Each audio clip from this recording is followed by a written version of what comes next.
দুর্নীতি। আমরা নির্বাচিত হলে সরকারের অফিস আদালতের সকল দুর্নীতি ৬০ দিনের মধ্যে বন্ধ করে দিব। এখানে বলে যাচ্ছি, আপনারা সাক্ষী হবেন। এই দিরাইয়ের গুরুত্বপূর্ণ ব্যক্তিরা এই কমিটিতে ঢুকবেন, দুর্নীতি বিরোধী কমিটিতে ঢুকবেন। আমরা তাদেরকে নিব, সরকারের সিস্টেম চেঞ্জ করব, অনলাইন মেকানিজম চালু করব, টিওনো অফিসে, এসিলেন্ট অফিসে, প্রকল্প বাস্তবায়নের অফিসে এবং থানাগুলোতে জনগণের এসে এইভাবে দিনের পর দিন আর বড় ধরনের হয়রানির শিকার হতে হবে না। সাহস করে জিজ্ঞাসা করেন আমাকে, এটাও পারলাম কিনা। হাসপাতাল, আহা, এক ভদ্রলোক বর্ণনা দিলেন ওই দিন যে দিরাই স্বাস্থ্যসেবা কেন্দ্রে নিয়ে গেছেন তার ওয়াইফকে। ডাক্তার কিছুক্ষণ পরীক্ষা নিরীক্ষা করে পাঠিয়ে দিছে বাড়িতে। এক হিন্দু ভদ্রলোক বলতেছেন আর কাঁদতেছেন। কিছুক্ষণ পরে আবার নিয়ে আসছেন, বলছে কোনো অসুবিধা নাই, বাড়িতে নিয়ে যান। মহিলাকে বাড়িতে নিয়ে গেছে, মহিলার পেইন শেষ হচ্ছে না, আবার নিয়ে গেছে। এইবার বলে ওসমানী মেডিকেল কলেজে যাইতে হবে। নিয়ে গেছে ওসমানী মেডিকেল কলেজে। প্রথম নিয়ে এক্স রে করে বলতেছে বাচ্চাটা মারা গেছে।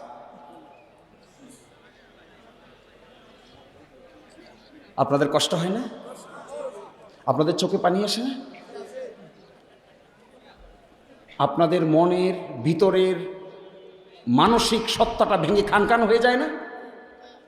তো কি করব? রাজনীতি করব আমরা? এগুলো নিয়ে রাজনীতি? একটা গর্ভবতী মানুষের বাচ্চার, মহিলার সন্তান বাঁচবে কি বাঁচবে না, এগুলো নিয়ে কি রাজনৈতিক বক্তব্য চলে? এটা মানুষকে বাঁচাইতে হবে, ব্যবস্থা করতে হবে, হাসপাতাল লাগবে, চেঞ্জ করতে হবে।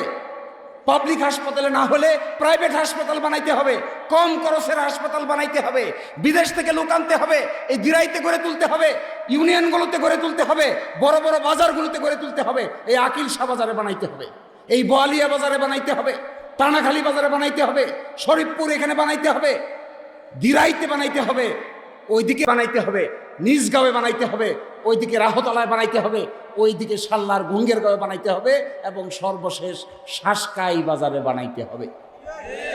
এই যদি হাসপাতাল ব্যবস্থাপনা গড়ে তোলা যায়, এইভাবে যদি প্রতিটা বাজারে বাজারে প্রাথমিক চিকিৎসা কেন্দ্র গড়ে তোলা যায়, মেডিকেল চিকিৎসা গড়ে তোলা যায়, এই জায়গায় যদি আমরা নার্স আনতে পারি, ডাক্তার আনতে পারি, ব্যবস্থা করতে পারি, তবেই রাজনীতি করে জনগণের সেবা করা সম্ভব হবে। আর না হইলে কিসের বক্তৃতা আর কিসের কি বলবো আপনাদেরকে? কি বক্তৃতা দিব বলেন? কিসের বক্তৃতা? আমার ওয়াইফ মরে যাচ্ছে, বাচ্চা মরে যাচ্ছে, একটা ডাক্তার নাই, একটা সিজার করা যায় না, একটা হাসপাতালে, দিরাই হাসপাতালে কোনো অপারেশন হয়? আপনারা কেউ অপারেশন করেছেন? অপারেশন যদি হয় তাহলে দেখবেন পেটের ভিতরে গজরাইকে উপর দিয়ে সেলাই করে দিবে। বলছে কালি কয় সিলেট যাও, সিলেট যাও। সর্বশেষ আর সময় নিচ্ছি না, একটা কথা বলেই শেষ করে দিচ্ছি। কৃষি, যাতায়াত, রাজনীতি সব এখানে ভাগ করা আছে। সর্বশেষ বলে যাই একটা কথা, আমি আপনাদের সহযোগিতায় একটা নতুন রাজনৈতিক সংস্কৃতি গড়ে তুলতে চাই। আপনারা রাজি আছেন? আপনারা আমাকে সাহায্য করবেন?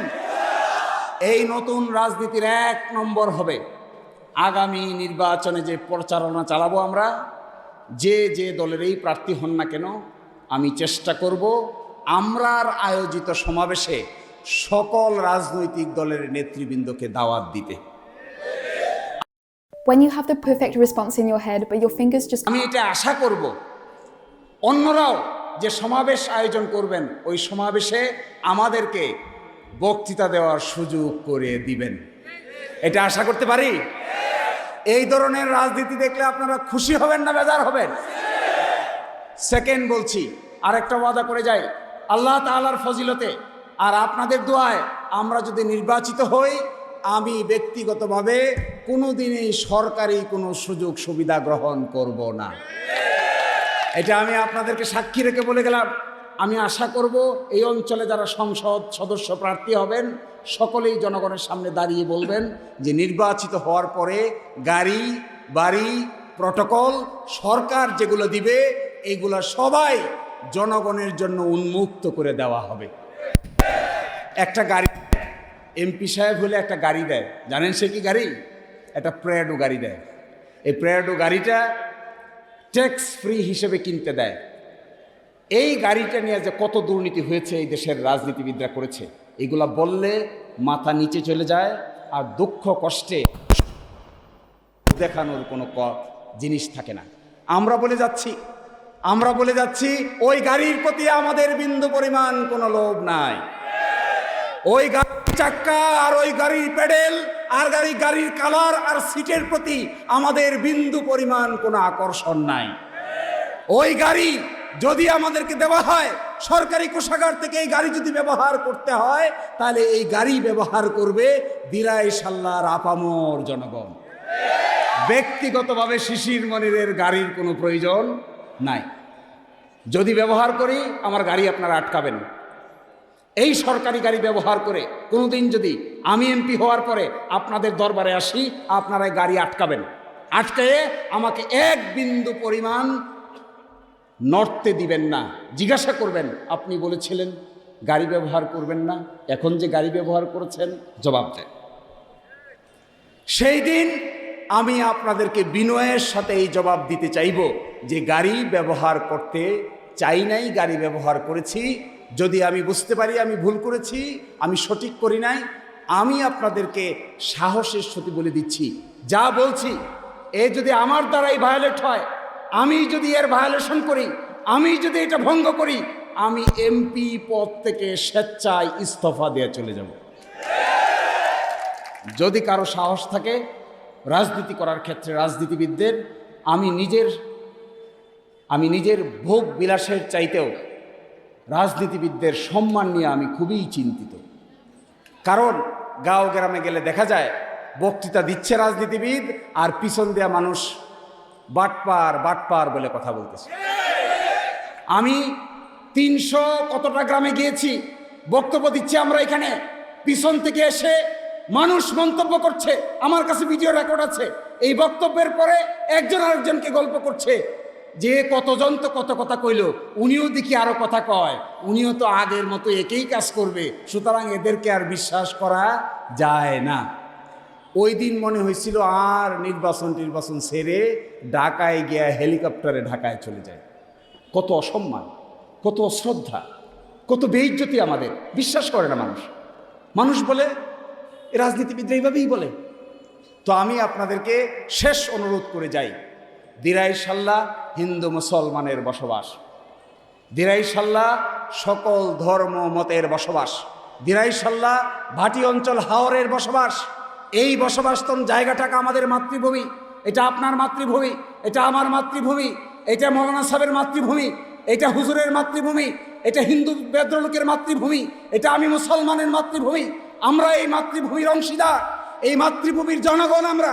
এই জনগণেই বাংলাদেশে আমাদের কাছে দল মতের চাইতেও দিরাই সাল্লাই সবচাইতে বেশি গুরুত্বপূর্ণ। আমি সংকীর্ণ দলাদলিতে কখনোই ভালোবাসি না। কেন বাসি না এটা বলেই আমার বক্তব্য শেষ করে দিব। আমি মনে করি আমরা যারা রাজনীতির সঙ্গে জড়িত আছি এই সংখ্যা খুবই কম, কিন্তু দিরাই সাল্লায় লক্ষ লক্ষ মানুষ আছে। তাদের সকলের কল্যাণ করতে না পারলে, শুধু আমার একা কল্যাণ যদি আমি করতে চাই, এটা কোনো দিন জনগণের কল্যাণ হবে না। সকলকে নিয়ে পথ চলে, একসাথে এক বাক্যে দাঁড়িয়ে সকলকে নিয়ে পথ চলে আমরা একটা সুন্দর আগামীর বাংলাদেশের উদাহরণস্বরূপ এমন একটা সংসদীয় আসন তৈরি করতে চাই, যেন 299 আসনের লোকেরা রাজনীতি শিকার জন্য দিরাই সাল্লায় এসে ঘুরে যেতে বাধ্য হয়। এই কাজ করার জন্য আপনারা আমাকে সাহায্য করবেন, সকলেই আমাদেরকে সহযোগিতা করবেন। আপনাদের